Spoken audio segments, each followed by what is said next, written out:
Yo guys. இன்னைக்கு day 8 of being discipline for 24 days பார்க்கலாமா?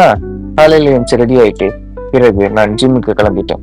ஜிம்முக்கு போயிட்டு அதற்கு பிறகு அங்க நல்ல ஒரு வார்ம் அப் செஷனையும் முடிச்சுட்டு இன்னைக்கு ஒரு நல்ல ஒரு ஹெவியான புஷ்டு அதையும் வச்சு செஞ்சு முடிச்சுட்டு அதற்கு பிறகு அங்கிருந்து கார்டியோ பண்ணி முடிச்சு கிளம்பிட்டேன். அதற்கு பிறகு வீட்டுக்கு வந்துட்டு நான் தம்பியை கூட கொஞ்சம் கொஞ்சிட்டு நானும் பாலை குடிச்சிட்டு 2 பிரெட்டு 2 முட்டை பாதாம் எல்லாம் சாப்பிட்டுட்டு ஜாகிங்கும் முடிச்சுட்டு குளிச்சுட்டு அதற்கு பிறகு நான் ரெடியாகவும் ஆயிட்டேன். நல்லா ட்ரெஸ் எல்லாம் போட்டு ரெடி ஆயிட்டேன். எங்க போறேன்னு பாத்தீங்கன்னா நான் வெளியே போறேன். போகலாமா? இவரு தான் என்னோட ஃப்ரெண்ட் உன்னி. நாங்க 2 பேரும் சேர்ந்து தான் இன்னைக்கு வெளியே போறோம். எங்க போறோம்னு பாத்தீங்கன்னா எக்ஸ்பிரஸ் அவென்யூக்கு. ஏன்னு பாத்தீங்கன்னா நாங்க 2 பேரும் இன்னைக்கு கரை படத்துக்கு போறோம். ஸோ படத்துக்கு போயிட்டு அந்த இன்டர்வெல்ல நாங்க பாப்கார்ன் எல்லாம் வாங்கி சாப்பிட்டுட்டு பிறகு திருப்பி படம் பார்த்துட்டு நாங்க மால் எல்லாம் கொஞ்சம் சுத்தி பார்த்துட்டு திருப்பி நாங்கெல்லாம் கிளம்பி வந்துட்டோம். கிளம்பி நான் 2 பேரும் வீட்டுக்கு வந்துட்டோம். வீட்டுக்கு வந்த பிறகு தம்பி என் ஃப்ரெண்டை பார்த்துட்டு எக்ஸைட் ஆயிட்டாரு. வேறு பிறகு தம்பி சாப்பிட்டாரு. நானும் ரேடிஷ் கொஞ்சம் கீரை குழம்பு ரைஸ் எல்லாம் சாப்பிட்டேன்.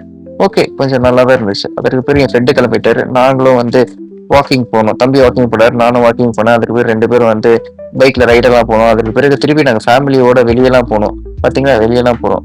அதுக்கு பிறகு நாங்கள் ஒரு ஹோட்டல் போனோம். ஹோட்டலுக்கு போயிட்டு நான் 2 சப்பாத்தி ஆஃப் குவார்டர் தந்தூரி அதற்கு பிறகு கொஞ்சம் ஹரியல் சிக்கன்லாம் சாப்பிட்டு கிளம்பிட்டு திருப்பி வீட்டுக்கு வந்துட்டு என்னோட 2 ஸ்டெப்ஸை கம்ப்ளீட் பண்ணிட்டு திருப்பி நாங்கள் வீட்டுக்கு உள்ளே பார்த்தா எங்க புது மீன்லாம் இருந்துச்சு. புது மீனெல்லாம் நாங்கள் பார்த்துட்டு பிறகு நானும் குளிச்சுட்டு அப்படியே தூங்க போகிறேன். Bye bye.